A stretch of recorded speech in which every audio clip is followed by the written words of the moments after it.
challenges of digital sovereignty in developing and least developed countries under the sub-theme, improving digital governance for the internet we want, under the overarching theme, building a multi-stakeholder digital future. My name is Jimson Olufuye. I will be the online moderator for this session, and I happen to be the chair of the Advisory Council of Africa ICT Alliance, AFICTA. Briefly about AFICTA, AFICTA is a concerned private sector-led alliance of ICT associations, companies, and professional individuals in Africa. It was founded in 2012 with 6 country membership, but now in more than 40 countries in Africa. Our vision is to fulfill the promise of the digital age for everyone in Africa, and to do that, we collaborate with the African Union, United Nations Economic Commission for Africa, the African governments, especially the government of the Arab Republic of Egypt, and the federal government of Nigeria through the Federal Ministry of Communication and Information, Digital Economy, Innovation and Digital Economy, and with its agency, the Nigerian Communication Commission, and the National Information Technology Development Agency. And we have the privilege to have with us the DG of the National Information Technology Development Agency. You're most welcome, Senua. And this is done in the spirit of multi-stakeholder engagement, which is the bedrock of internet governance, as outlined in the Tunis Agenda of the World Summit on Information Society 2005. AFICTA, I can say, is an outcome of WSIS. Per my day job, I'm the principal consultant at Contemporary Consulting Limited, based in Abuja. We help organizations achieve their digitalization and cybersecurity goals. I would like to thank the host, our host, the Kingdom of Saudi Arabia, for hosting the Global IGF 2024. As someone who witnessed firsthand Saudi Arabia delegation's opposition to multi-stakeholder engagement during the concluding stage of the CSTD working group in 2018, I am really personally thrilled that the Kingdom of Saudi Arabia is indeed hosting all of us and welcoming all stakeholders. That is the government, private sector, civil society, the academic and technical communities to Riyadh. So I say salam alaikum wa rahmatullahi wa barakatuh. So thank you for hosting us, shukran. My co-on-site moderator speaker is Dr. Martins Koyabi, the regional manager for Africa for the Global Forum for Cyber Expertise. And online moderator is Ms. Rachel Chitanda, the deputy chair of AFICTA. Our rapporteurs are Ms. Tanye Kemabunta, Kayode Oyemi, and Shegun Omolosho. In this important session, which is entitled Addressing the Challenges of Digital Sovereignty in the Developing and Least Developed Countries, we're going to have 3 rounds, a round of 25 minutes each for each section. And in the first round, I'll be asking our speakers the first policy question. And just before your answers, please, you quickly introduce yourself and your designation and affiliation. And then you go to the subject matter. When it's 3 minutes, I will give a thumbs up, and you begin to enable to conclude. Well, the issue of digital sovereignty is a very, very crucial one, very, very important. And it's even much more important because why Africa constitutes about 17% of global population, our presence with regard to data center and digital space, about 1%. And so we need to address the issue of meeting up, even with our own industries, localizing our data, and ensuring that we participate in over 4.3 trillion digital economy of the world. So without much ado, I would like to throw in the first policy question. First and foremost, let me just mention that yes, we also have this other speaker with us, Ms. Ulandi Esna, that's the chair of AFICTA. She's online. Chair, are you online? Please say hello if you're online. Good morning or good afternoon, Dr. Jimson. Can you hear me? Excellent. I've also just switched my video on. Yeah, we can hear you loud and clear. Please, if you are speaking, Wonderful. Please turn on your video. Please turn on your video. And we also have Mr. Kosi Amesino, the Director, Economic Activities in the Republic of Benin. Dr. Kosi, you're most welcome. Hello. Yes. So Dr. Kosi is here. We also have with us Dr. Melissa Sassi. Dr. Melissa Sassi, are you online? Yeah, I'm here. Assalamu alaikum. Alaikum salam. Thank you very much, Dr. Sassi. And we also have Jane Covin. Is Jane around? Jane? Okay, maybe she will join us soon. And we also have with us my friend, Dr. Toshikazu Sakano, Director of ATR in Japan. Good afternoon. My name is Sakano. Thank you for inviting me this session. Thank you. Thank you very much. And we also have with us Dr. Martins Koyabe, who I mentioned earlier, Dr. Koyabe. And Mrs. Mary Uduma, where is she? Yes, please. Mrs. Mary Uduma, Coordinator of West African IGF, please. And again, we have our DG there, is our special guest of honor. All right, so I've recognized Mr. Kemabonta on the line. Mr. Kemabonta, can you say hello if you're there? Or any of the secretarial people for the rapporteuring? Secretariat, can you say hello? If you can hear me.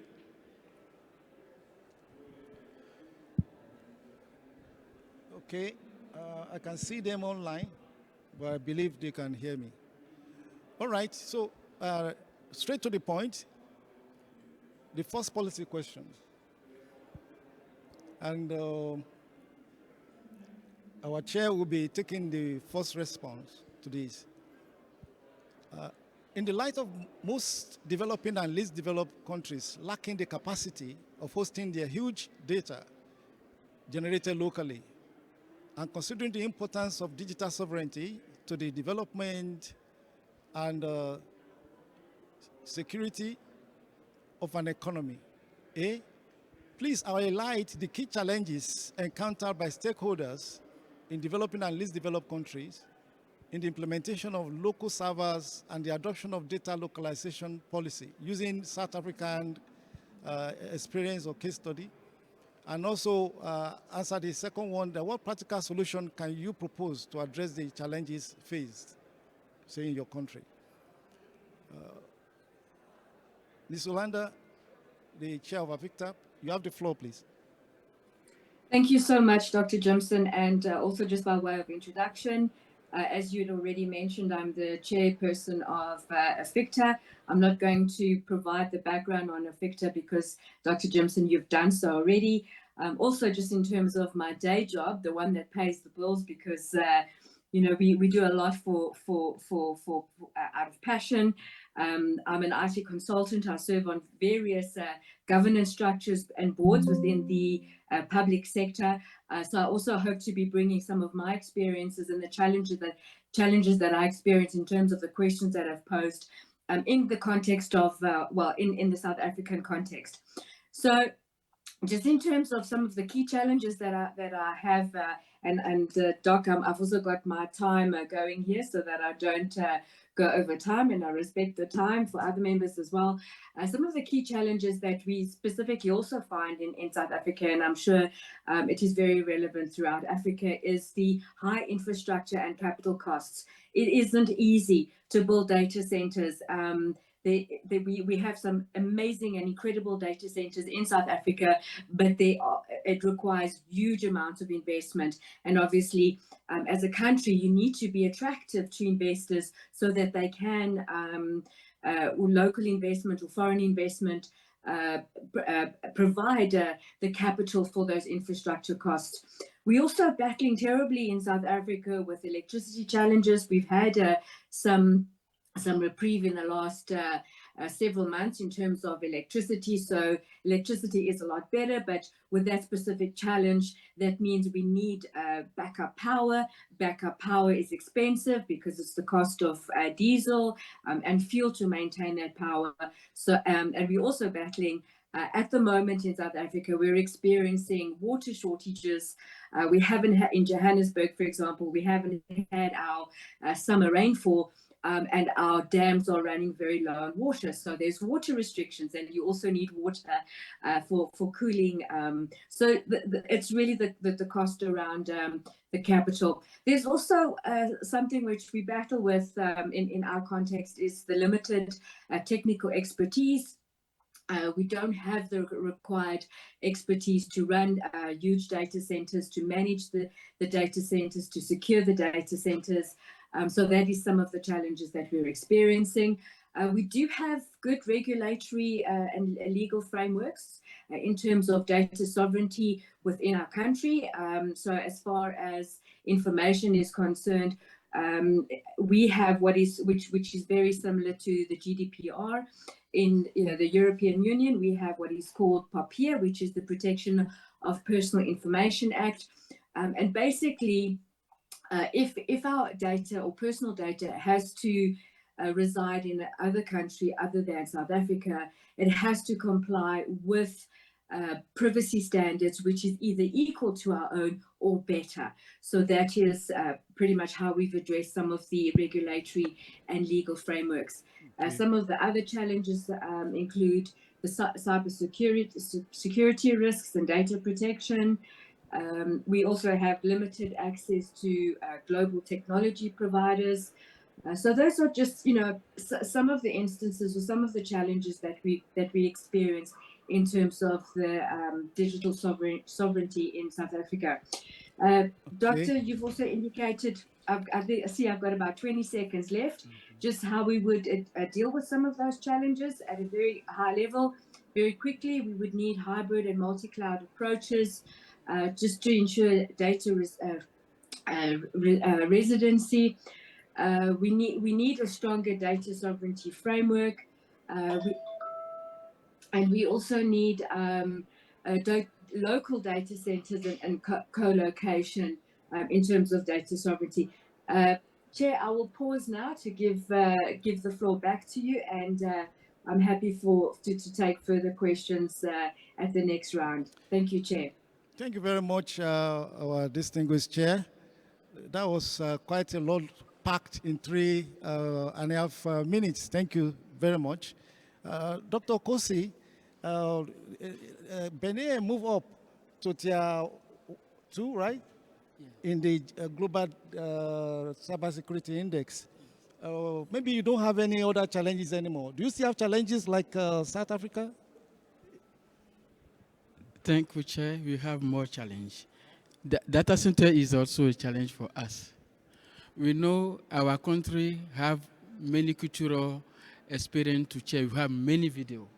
We have today in Benin 2 days for Vodou Days, for example. Every year we have 2 days for Vodou Days. We need to bring all the video, put it available for everyone, and let people know our culture very well. For that, we need data center. For this time, we have just one data center. We need to have another big data center.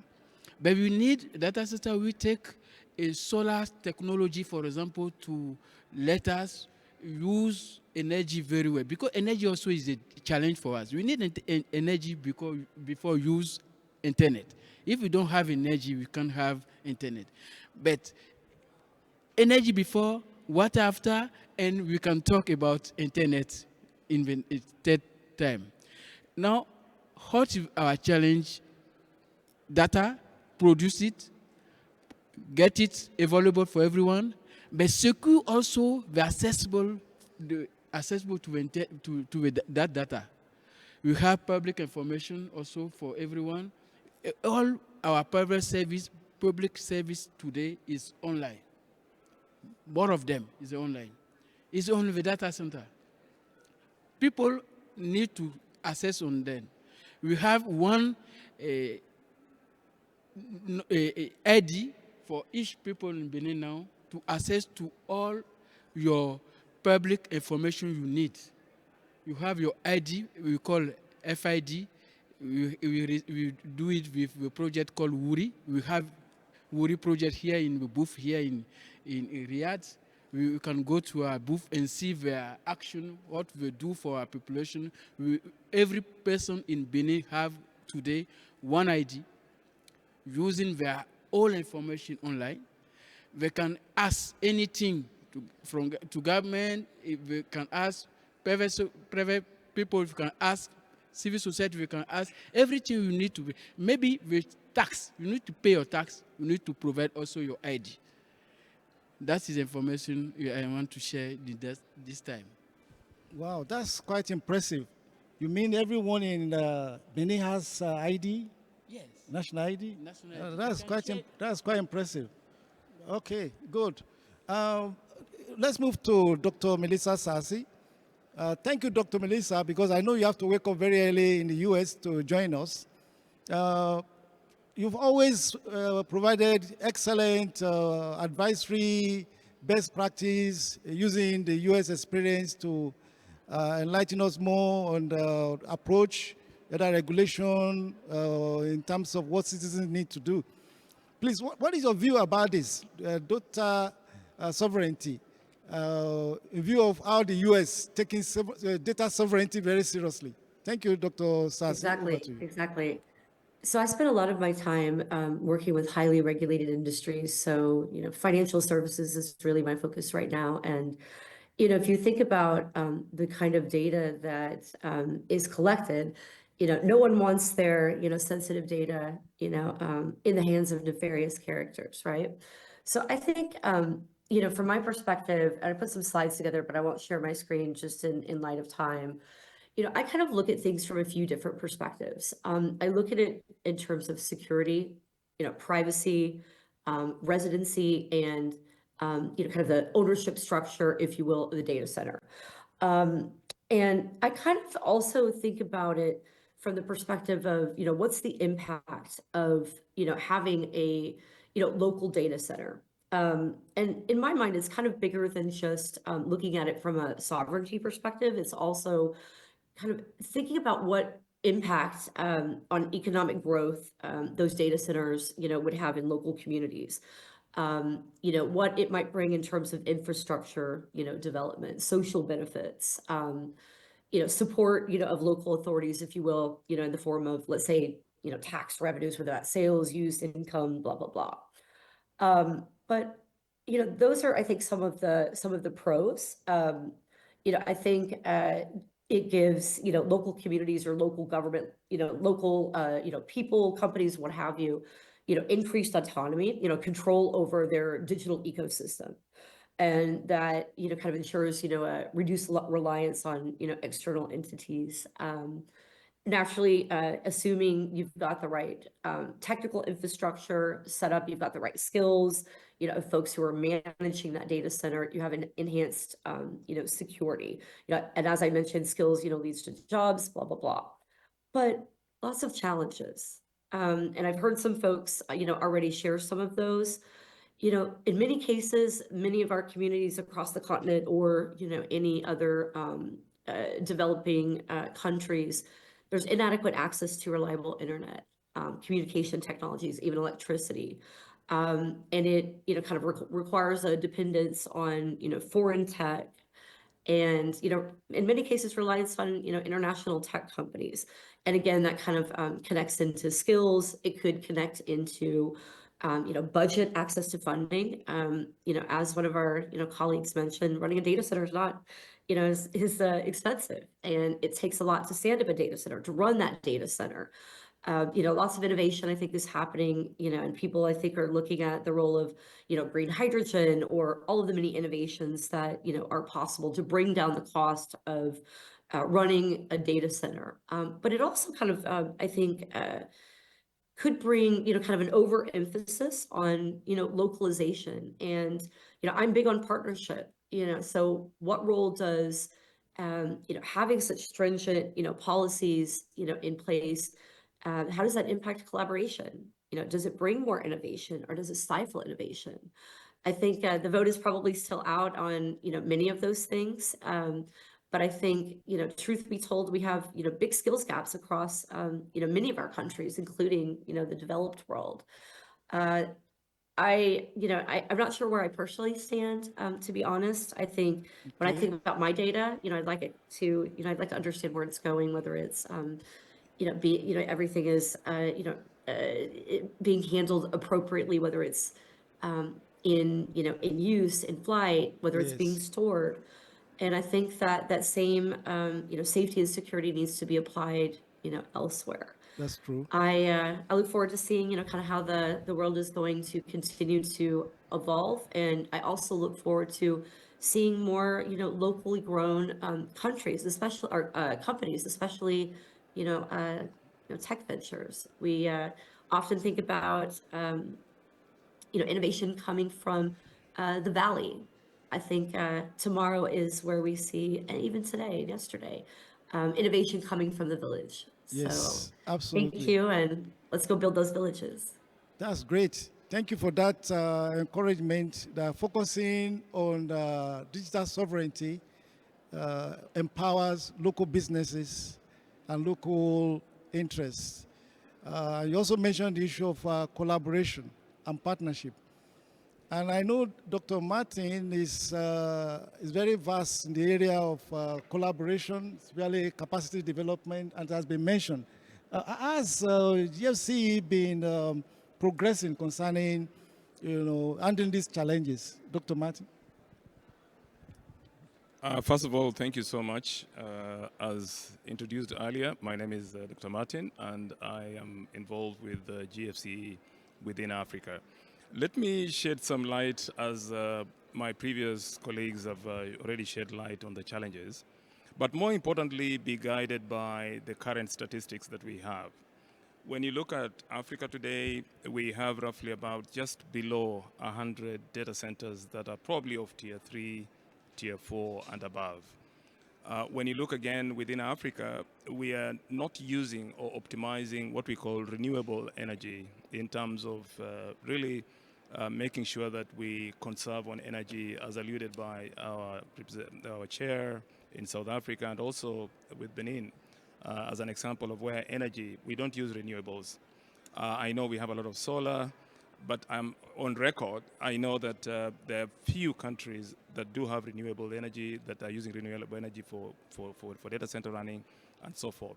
So again, when you look at Africa in terms of its capacity building, which is where we see it, we've seen there is a comment that has come out on the skill sets of individuals who can run data centers. So we find the capacity to be able to have skilled engineers to be able to work within data centers is a little bit limited within the continent. Not because we don't have people, it's just because we don't have the favorable conditions, maybe whether it is incentives that we give to these individuals for them to remain in that particular market. But where I see specific challenges that we've seen within the continent is things like, for example, the barriers to international trade. We are seeing that when you have data localization, the rules might be tighter, and therefore what happens is that multinational companies might find it a little bit of a problem to trade within those particular countries.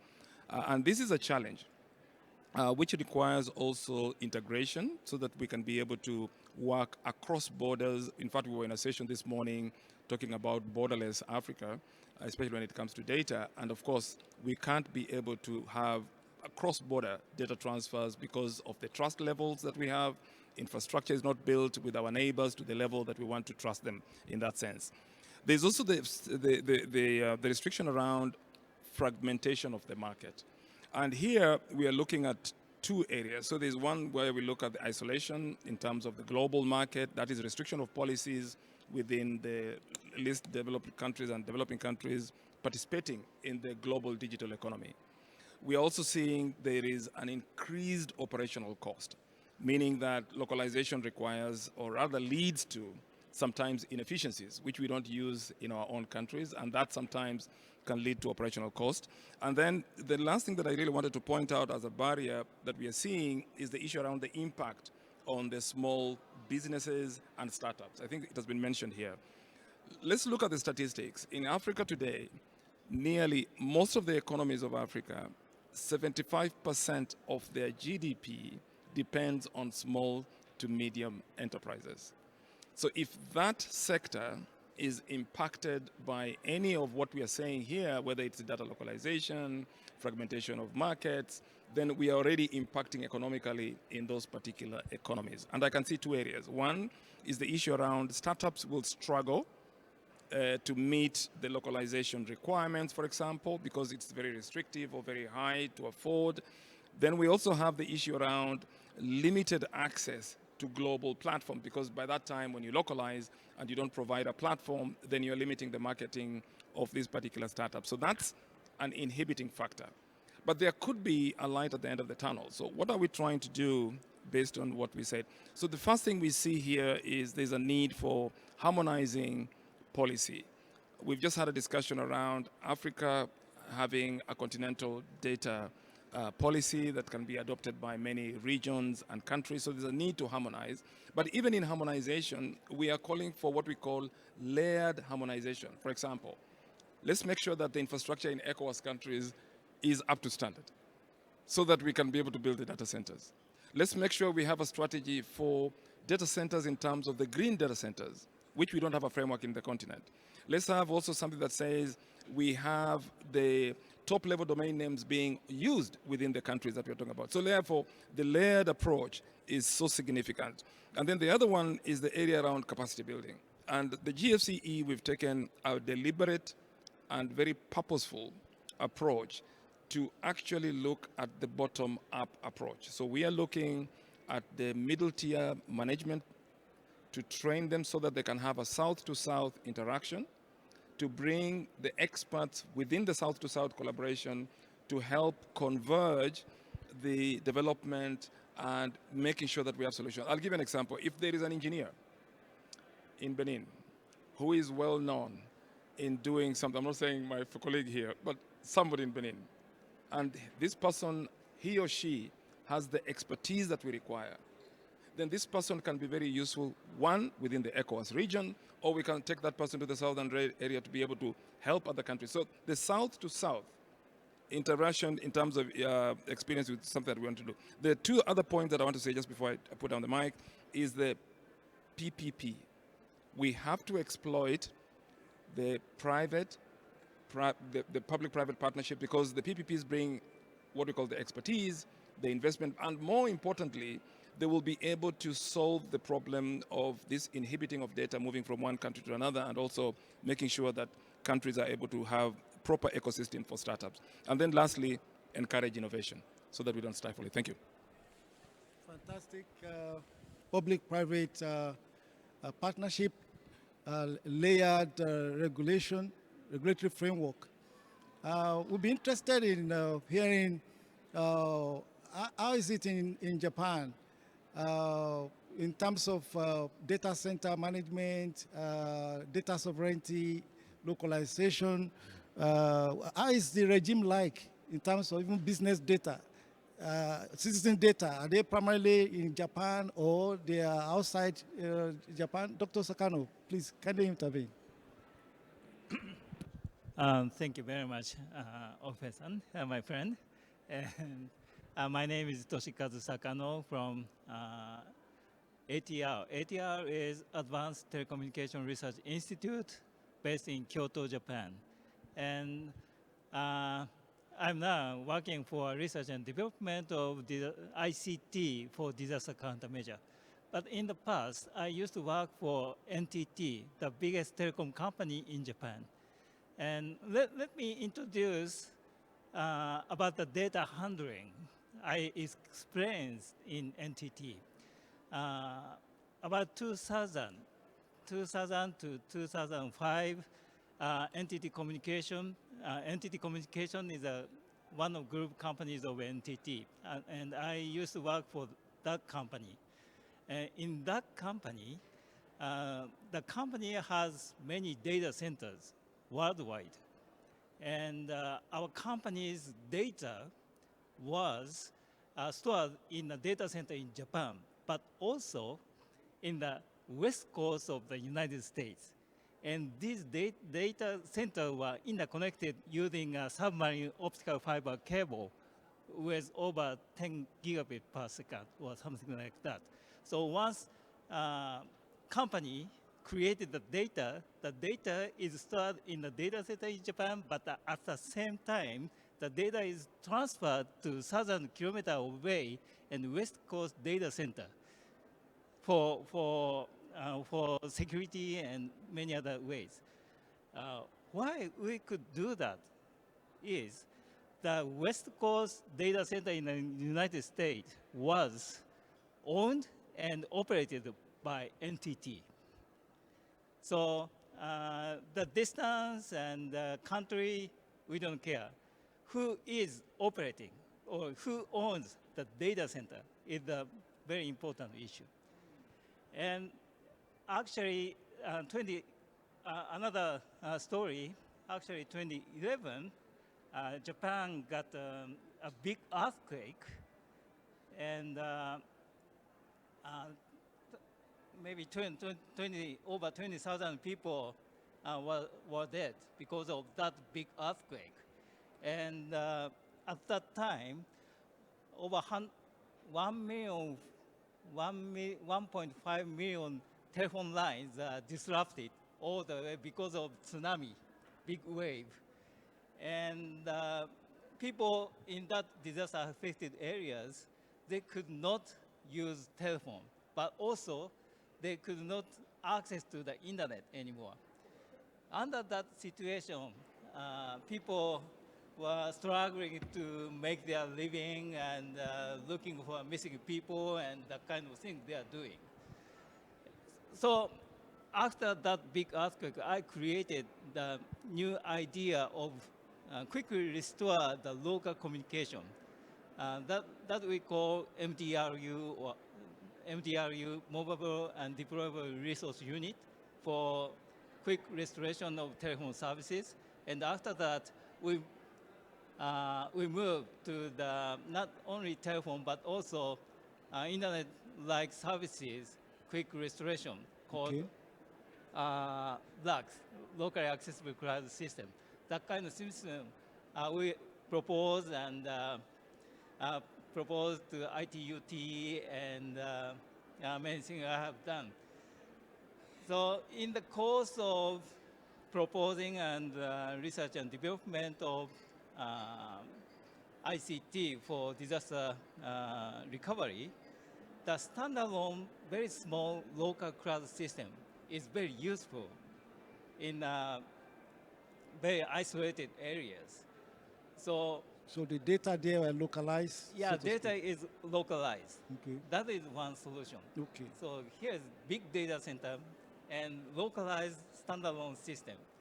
So you need to collaborate between big data center and local systems to solve the problem related to digital severity. Thank you very So much. this is one thing. Very Thank good. you. So there's need to collaborate.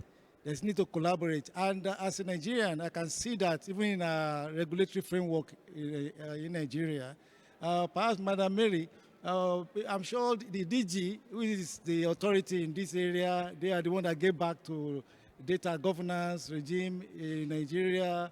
and ensuring that data is protected with a lot of regulation and so on and so forth. So he will intervene later in terms of rounding off, so to speak. But Man, what is your view? How has Nigeria fared concerning digital sovereignty? Thank you. I want to start by telling a story, what happened to us in September. September this year, October. In Nigeria, we experienced collapse of was a bombing of the financial sector data. You at a point you couldn't access your account because there was issue of security. So for security reasons, we were not able to access, and I think one was even what was it called, hacked. One of the banks, I won't mention the name. I think one of them was hacked. Even the DG seated here was startled and was really concerned about what was happening at that time. And even up to now, there are still banks that are still experiencing some difficulties, right? In localization of data, their system, their data services. We don't know, I don't know whether they are hosting all their data locally, or there are some that are not hosted locally. Then NIRA, Nigeria Internet Registration Association, the managers of .ng, in September, October, their machine just stopped working. And some of our websites went down, that the website of Nigeria Internet Registration and the Registration Association, the Nigeria Internet Governance Forum, Ndukwe Kalo Foundation, we are all being hosted by the NIRA, what was it called? NIRA data center. So we couldn't access our network. We couldn't access our website. So that's a question for me. Does it work to have it totally nationally located, or do we do plan B as they did for redundancy? That's one. We have tried in Nigeria, but we are supposed to solve that problem. I also want to look at the demand side. When we don't have enough data generated within the community or within the nation, we cannot attract the big investors to bring in the big data center. Benin. So I don't know what the volume, the big data you have that will attract the big data providers, service providers, so that we have data center that will accommodate all of us. So as a FICTA, I think we should look at the demand side of data in our countries in Africa. What happens to that demand side? And again, statistics, let's do research. Let's do a lot of research in this, and then we can sell it. We can sell this research, saying to the entity, is it? Yes, asking them that we have enough data generated in our countries. Please come and invest. You will see it, and they will come investing in our countries. Again, there should be intentional policy by the government to say that our data should remain our data, should remain localized. But there must be a lot of redundancy within, or collaboration, as we have listened to, and capacity building, as Martin has said, both for the engineers and the policy makers. We need to build the capacity of the policy makers, and we need to build the capacity of the legislators as well. Thank you. Excellent.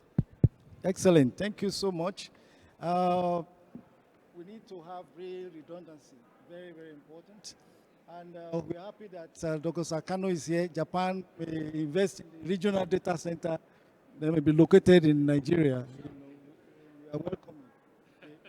So we have the DG here, so investors are welcome. Well, so this brings us to the end of round one. It's not working? Okay.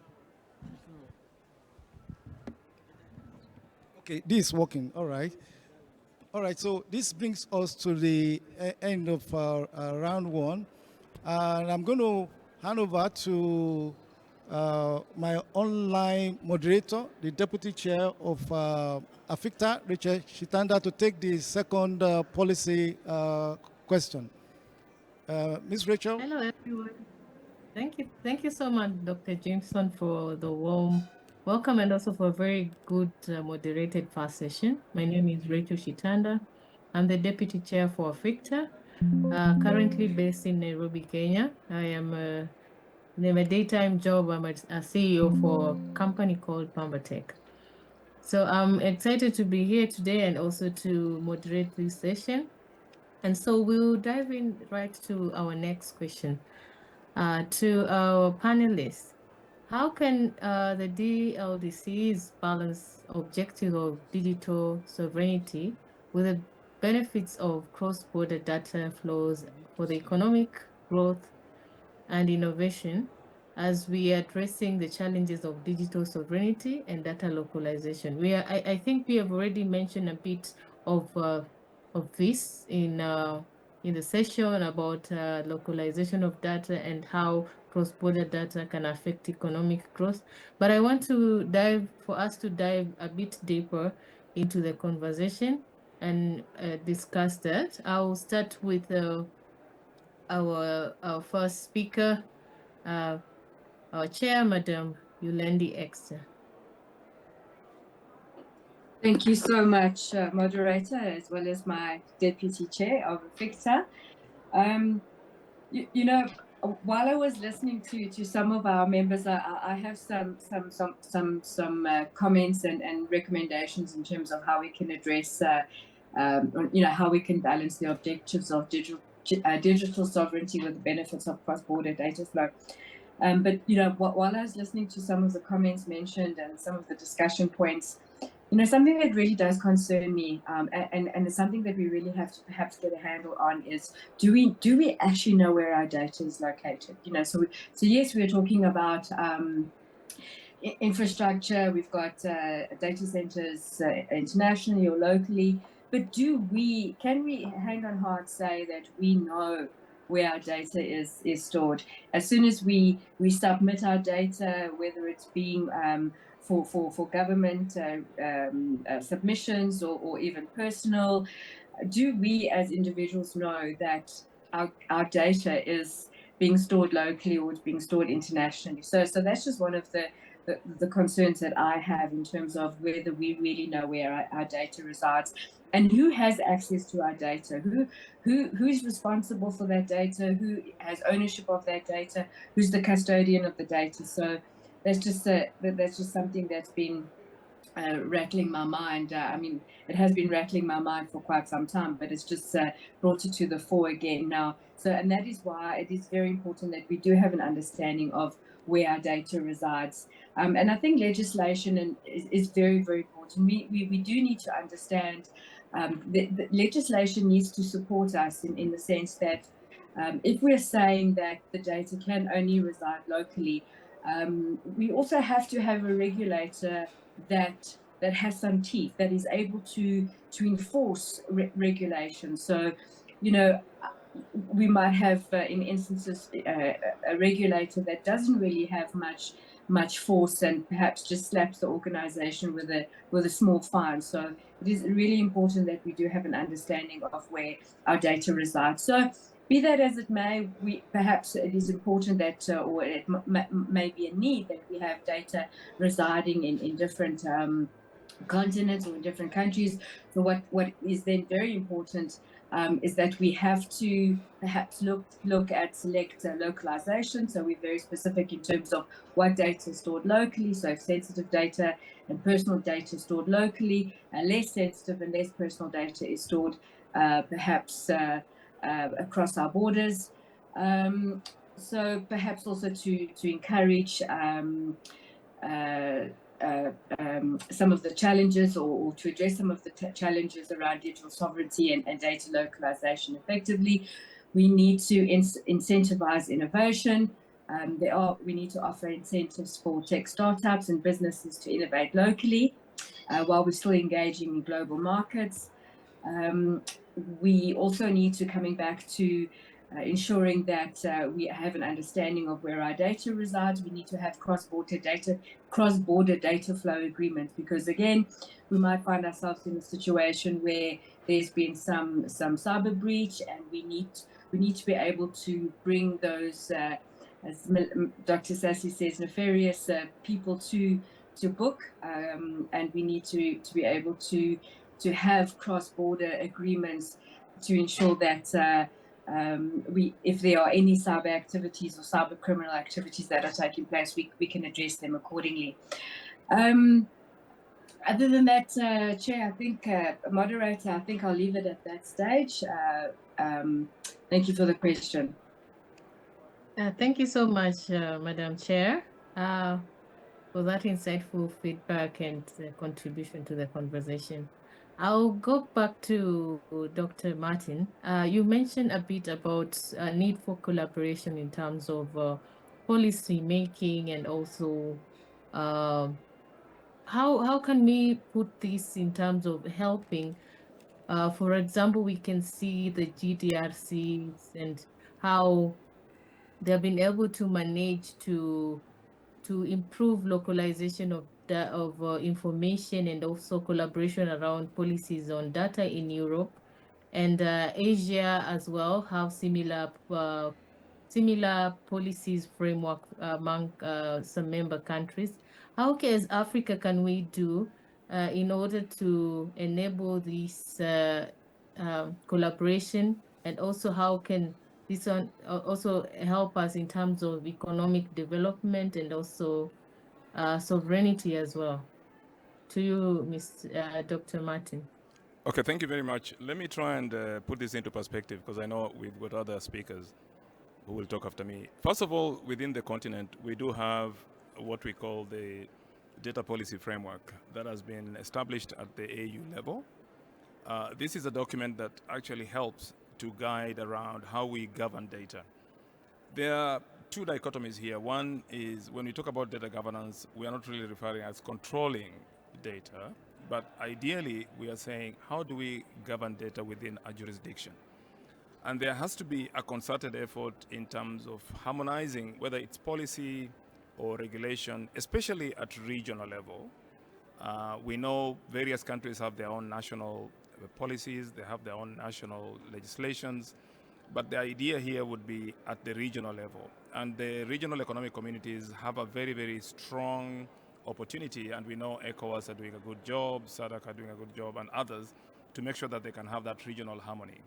We are also seeing continental agreements being able to be fostered. For example, the Africa Continental Free Trade Area. These agreements do bring together African countries to be able to trade among themselves. So we expect data to move from boundary to boundary. Therefore, when you look at the requirements of these agreements, they would only say that data will move from one boundary to another, but they don't do the prescriptive composition of how that can be achieved. So it is the how that needs to be understood so that it's more flexible, more agile, and it does not stifle innovation. So that's one thing that we really need to see. The other point is to make sure that we do not necessarily, we need to understand the data sets. There's a possibility that within each country we can understand what's the actual data that needs to be shared and what's the data that should not be shared.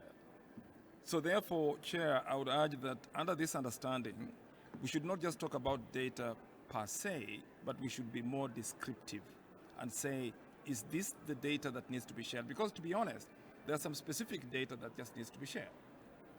But there's some data that we agree that should not be shared. And therefore, this frugal, the conservative way of how we look at data could be an enabler to move us to the next stage rather than blanketing data as it is. Then the last point that I really want to put across is that we really need to emphasize on skills. And when I'm talking about skills here, we are talking about sustainable skills. Because what we have today is people get trained, they go back to their institutions. Because the institutions don't pay them well, they leave. So we don't have anything to do with loyalty that is built in. We don't have anything that does with incentivizing these individuals to be able to be there. One of the areas that we could intervene is that we should concentrate in investing in the middle tier management within the government, because these are the individuals who actually do the work. I'm not saying that our top level managers are not doing the work, but we've got more talking than doing the work. So let's concentrate on investing in that.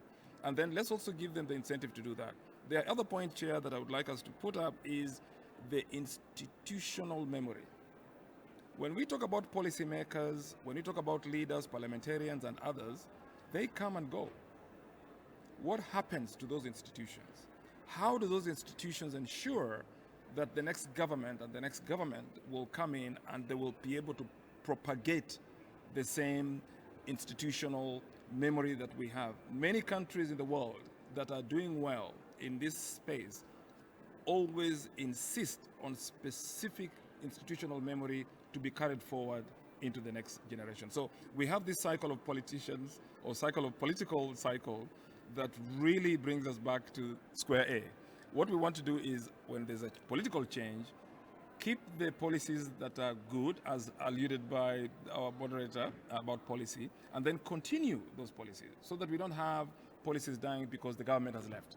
Thank you, Chair. Thank you so much for that intervention, Dr. Martin. I would also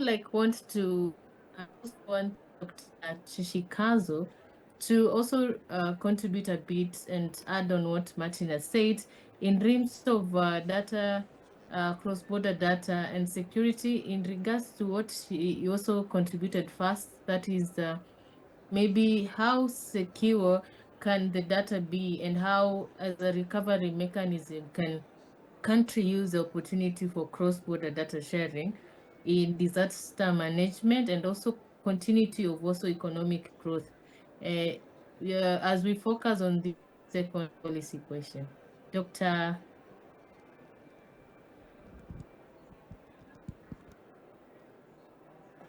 Toshikazu? Yes. Can you hear me? Yes. Okay, thank you very much. And let me talk a bit about this cross-border data flowing from the point of view of digital surveillance. The keyword is layer, and layer structure, and layer management, and layer operation. What I mean is, the usually internet has a structure of layer, physical layer and IP layer and application layer, something like that. And business structure is almost the same as this layer structure. So physical layer, most telecom companies are responsible mainly for physical layer. IP layer, ISP is responsible for that.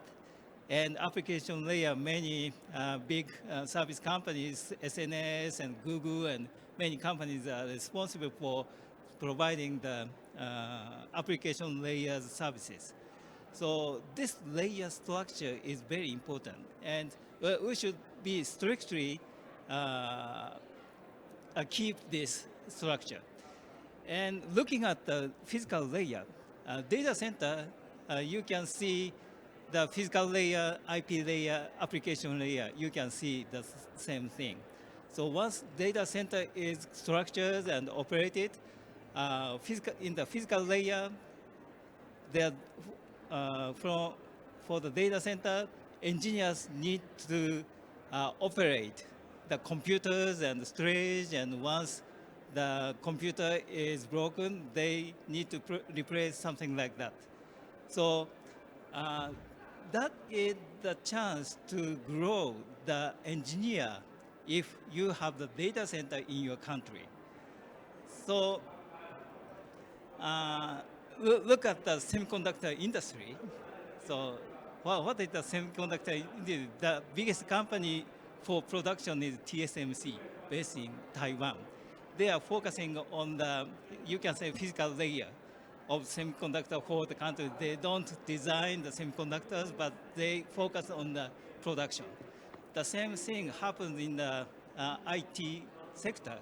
So if you have data center in your country and start operating it, then the engineers start growing.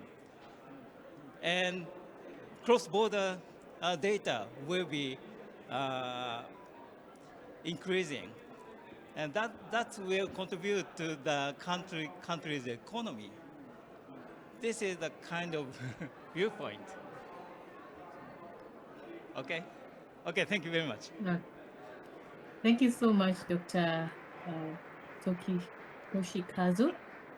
I'll go to Melissa on this question of cross-border data sharing and in terms of your experience in policy making.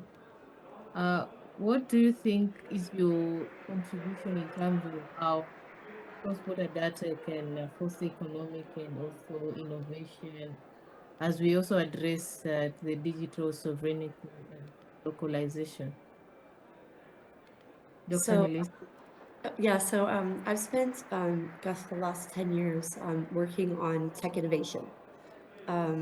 Before that, financial services, I did a couple stints on Wall Street. And, about a year ago, I kind of looked at the number of companies that I'd worked with around the world. And I realized that I, had an opportunity to work with, 250 companies, 250, founders, probably more, because some of the companies had, multiple co-founders across 80 countries. They had kind of went on to raise $500 million in investment capital, and those companies now are worth a collective total of $2.7 billion. And as I looked at that, I said, wow, and these innovation can come from anywhere. But, I think that there is a, strong connection between having, a strong, having strong technical, infrastructure locally. And, it, as I mentioned before, I think, brings jobs and also brings, this concept in my mind that, technology is kind of an equalizer, if you will. And, I think it enables, local people, again, from any village, anywhere, to think about what is it that I can solve? What is it that I can do in my, local community, bringing innovation, whether that's, for that data center or, any other, kind of product, service, whatever, that, might be relevant. And I was looking at something, I'm just gonna, you can't see my screen, but I'm gonna flip it over. And I was looking at something around, the size of data centers, in terms of, power consumption. And, 10 years ago, a 30 megawatt data center was, considered large. Today, data centers, are, let's say a normal data center, nobody's, kind of blinking an eye at, 200 megawatts and, and much bigger. As we think about, the compute power that is, required for, AI workloads, that impacts, energy consumption. It impacts, local communities. So I think, again, that also brings innovation. If you wake up, today and your village is not electrified, you don't have access to the internet, what role could, building data centers in, whatever country it is, whether, again, across the continent or anywhere else, what role could that play to enable, local people anywhere to think about, a role bigger than them from a workforce development perspective than, in the local community. That said, I think, whether these predictions are right or wrong, that's, to be determined. But, I was reading a study also recently saying that, in the future, it's expected that, the hyperscalers, so that would be your, Microsoft's, AWS's, Google, others, should take about 60 to 65% of, let's say cloud, having it hosted in the cloud, whereas, hosted, let's say privately, or maybe not necessarily, with one of the hyperscalers at like 35 to 40%. Who knows what's going to happen with that? But I also was kind of thinking about another thing, and I was looking at a, kind of new list, and I think it came out probably the end of last year. And there's always, a lot of innovation that's happening again everywhere. And it lists kind of a really interesting innovations that's happening around the world, some in local communities and some from innovators wherever they may come from, and what they're working on, what they're doing. So what I was able to kind of look at in terms of trends was let's say cooling technology. How can you provide solutions that enable different tech solutions that bring more sustainable data center, running a more sustainable data center. I also saw some, really interesting things around, efficiency. Again, kind of cooling, eliminating water, thinking about chemical usage, and the impact that that has on, on the climate, which in many cases, impacts, developing nations at a, more, at a larger rate. And I also looked at, some of the innovation that's happening in terms of, compute capabilities and how can, these data centers really think about performance density and availability. How can, innovation impact, bring about, let's say, zero impact, on the environment. I mentioned earlier, green hydrogen.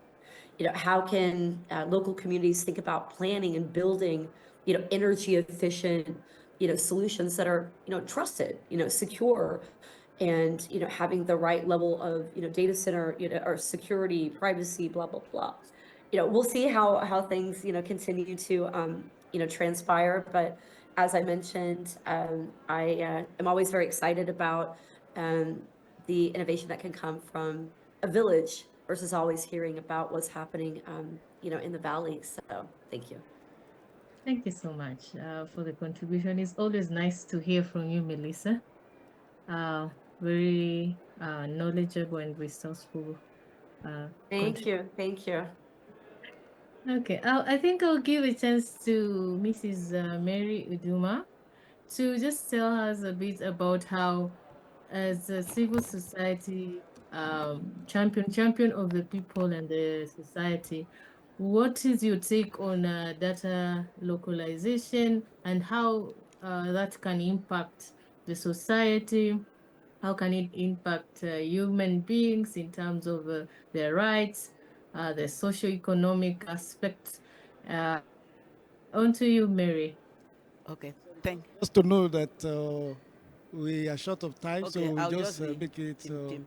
Okay, thank you very much for giving me the floor. Data is universal. Data is everywhere. I don't know whether we can hold back data. And so there's data without borders. But when we talk about cross-border data flow, there are legal issues that will be involved. There's the economic issues which Melissa had enumerated. I don't want to go into. There are the regulatory issues, data governance, data protection, and some countries you may have developed your own data protection, and it becomes now very difficult to relate with the other people that the other countries that your data will flow. So they don't have data protection law, and it becomes a difficult thing for us in the civil society. We want to flow from Nigeria to South Africa without restriction. When we get there, our data will be able to get our data and work on that or use it. But where there is where we don't have the same level of development in terms of regulatory issues, we have problem. There's security issues also. For us, we want to be secured when we move from one country to the other, and when we are looking at our data should be protected. It should be secured, whether it's flowing into another country or is within our country. So the cross-border data flow is very, very critical for us, and we also want to look at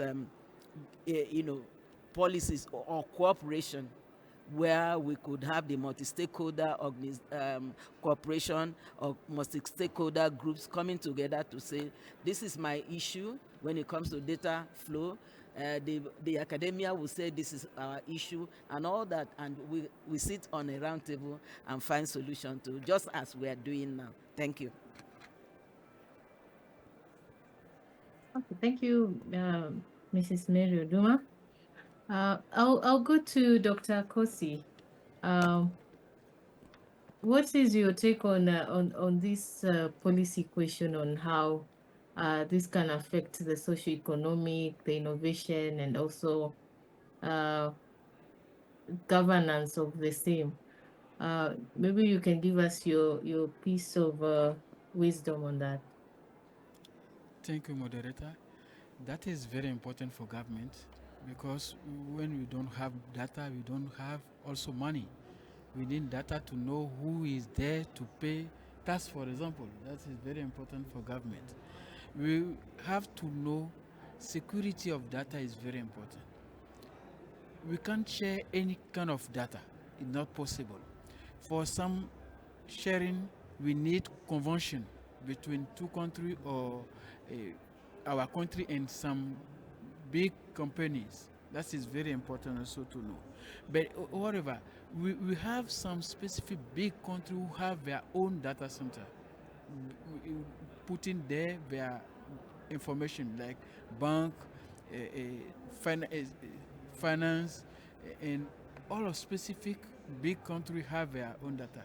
But they're supposed to have backup on national data centers also, and let government and their system protect the data, because if we have any problem on data in any country, government is firstly affected. People are not possible to attend their money.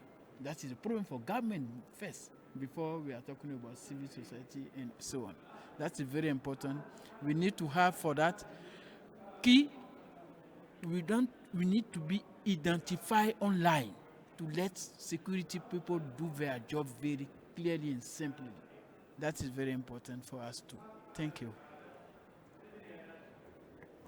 So much, Dr. Kosi. I think, Dr.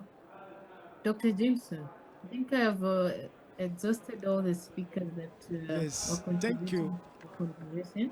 Thank And you. I think we can go to our next session. Yes. Thank you so much, Deputy Chair, Ms. Rachel Chitanda, for doing justice to that round. For our time is already well spent. We just have barely 15 minutes. Time runs so fast.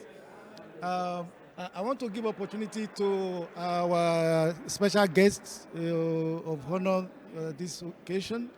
That's the Director General of National Information Technology Development Agency. They've done a lot. I know it. I don't want to say anything, but because he is the authority to speak, that is my brother, Thank you, Dr. Jinson, and I'm super excited to be here with you this afternoon, and I'm really honored to contribute to this conversation. In Nigeria, for the past 6 months, we've been working with the ecosystem on this issue of digital sovereignty. For us, when you talk about digital sovereignty, it's beyond data sovereignty. You need to look at the operation sovereignty, the infrastructure sovereignty, even the talent sovereignty. Like Madam Mary shared the challenges we are experiencing with our banking sector, which as a result of just a regulation for them to upgrade their core banking application. The core banking application is developed in another country, which they upgraded using it, and still they are grappling to even go back to the previous standard where they are. Even yesterday, I tried to use my bank. A lot of features were no more there. So for me, this is part of sovereignty also. As a nation, we should be able to control our digital future. So we've been working with all the data center providers, the ecosystem, the hyperscalers, and so on how to achieve that sovereignty. And also, I hear a lot of data sovereignty, localization, residency, and so on. So we need to create clarity about it. What is sovereignty? Sovereignty is not the same thing with residency. It's not the same thing with localization. So when you talk about sovereignty, it's about applying laws of country where the data is stored. So you can have your data anywhere. It will respect the laws of that country as well as it can respect your laws. So that cannot in any way affect cross-border data flow. So you can agree even with the hyperscalers to have your data staying anywhere, but that data must comply with your country's laws and regulation. While residency has nothing to do with even laws and regulations, but mostly they look at it where you can store your data for tax incentives and other things. But the big question is localization, which talks about storing and processing data in a country where it is created. So for me, the question or the answer to this challenge is we need to come up with data classification, because there are sensitive data that cannot go beyond borders. And even today we are talking about even creating cloud infrastructure for military services and other things. Because today we are using the same cloud infrastructure for military, for intelligence, for civilian, which is not good for any country. In case of any war or something, if your military infrastructure is attacked, it will affect the civilian. So countries need to create that cloud sovereignty. So we are working hard within Nigeria. We had an issue of working with one of hyperscalers to help us develop cloud first strategy.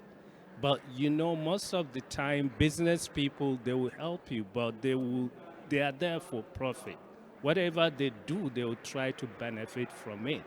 And we have a local content regulation that talks about data localization in Nigeria, which is in clash with the cloud first policy.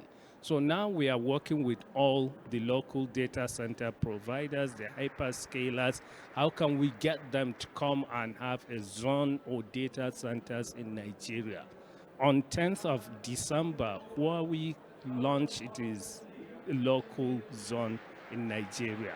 So we are working with others. We are engaging them to see how they can come to build data center or even to use a local data centers to have zones in Nigeria. So most of them, they are asking of, there are challenges in Africa or we are not ready, but they don't have a clear answers to what they want us to do for them to come to African countries. So, but we are engaging them. We know most of them, they look at the energy source, they look at the land availability, they look at the talents, which we all have this. So, and the only way to achieve that is through that negotiation and dialogue, which we believe very soon we'll have them coming to Africa, coming to Nigeria, so that we can build our own data. Because if you look at today, our internet traffic, more than 85% of transatlantic traffic is on content. And most of this content we access are on hyperscalers, and they are created locally. You hardly see a Nigerian watching movies or music from other part of the world, but we all watch them on YouTube and so on. So why can't we localize them? And you spoke about it is beyond just national security, but the economic impact of it. That's the most important. And when you talk about AI today, you cannot train your foundational model over public cloud.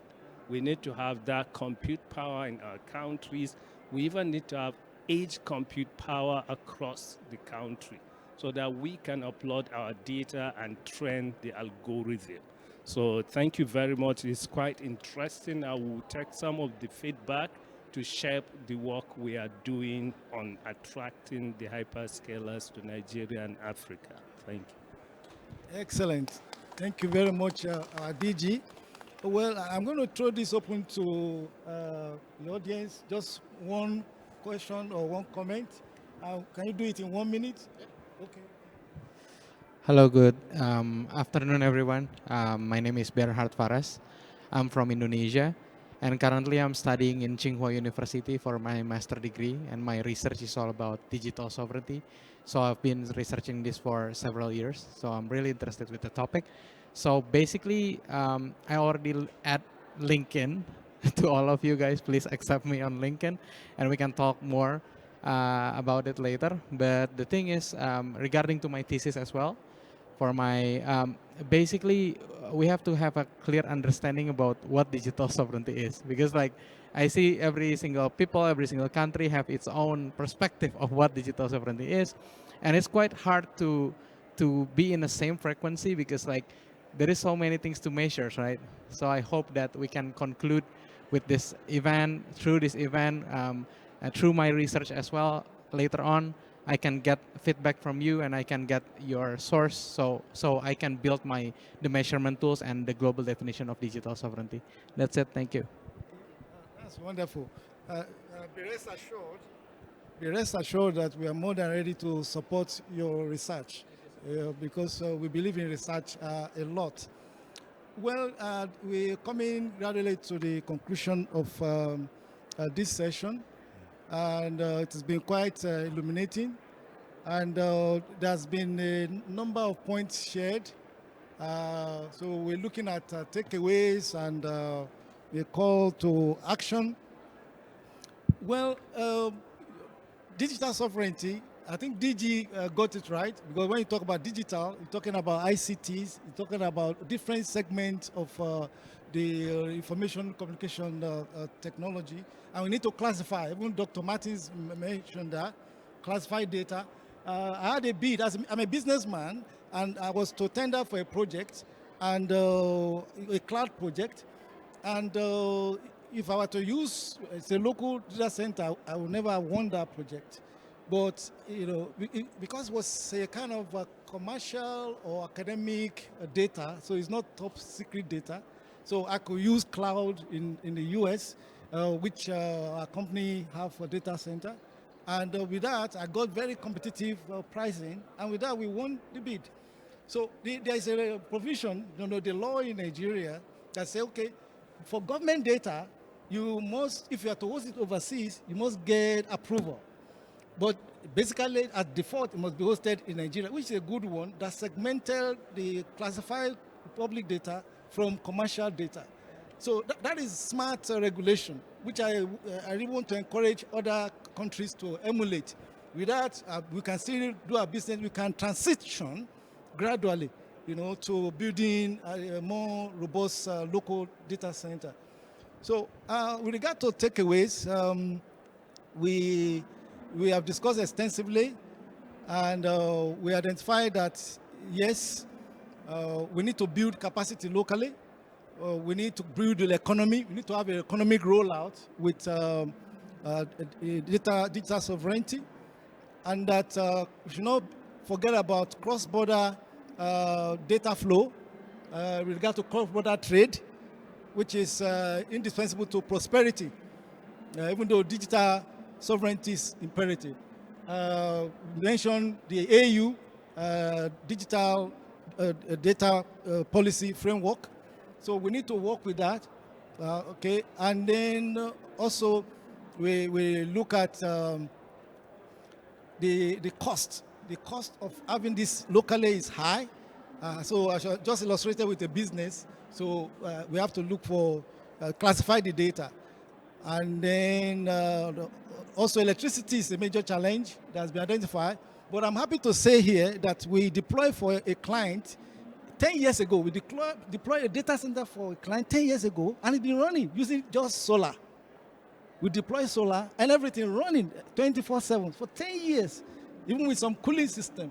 Even though it might not be like tier 4 or tier 3, but at least it serves their need. So we have the capability locally to really deploy the experiences there to really make this happen. Then, with regard to call to action, I think we talk about security. Therefore, countries that are yet to sign the Malabo Convention should do so. And then the WTO ITA2 agreement, we need to look at that and be signatory to that. Many are signatory to Budapest Convention. Those are yet to be, they should be connected to that. And then we have the issue of data abuse, breaches all over the place, and that's give back to lack of confidence in a way. But we have new metrics. There is a new metrics that will help us to even do assessment. It's available on tcmm.africa, tcmm.africa. You can check it out. It could help your organization or businesses or even government to check the assessment level, to assess themselves, identify the gaps. And all this we are discussing measure to the Sustainable Development Goal. We must not forget we want to have no hunger, we want to achieve prosperity, and we want to ensure that the Global Digital Compact that was signed in September 2024 in US at the hunger is realized by 2030. So on this note, I want to thank all our speakers and the moderator. Our chair, Ms. Sulandi Esna, thank you so much for taking the time for your insightful speech. Dr. Kosi, thank you, appreciate you. Dr. Melissa Sessi, thank you again. When we call, you always respond. And Dr. Toshi Sakano, thank you very much for those perspectives. Dr. Martins, as always, thank you. And the Amazon, Ms. Mary Uduma, we thank you, always on the point. And of course, very importantly, I want to thank our DG, Kashifu Noah Abdullahi, for that pungent contribution. And to the students, thank you. And everybody, thank you. Oh, I can see the Grandmaster of Internet Governance there. Thank you very much for supporting the upcoming masters. So on this note, also thank you to all the participants online. Thank you again, Deputy Chair Richard Chitanda. This brings to the conclusion of this session. Thank you. Chair, I was requesting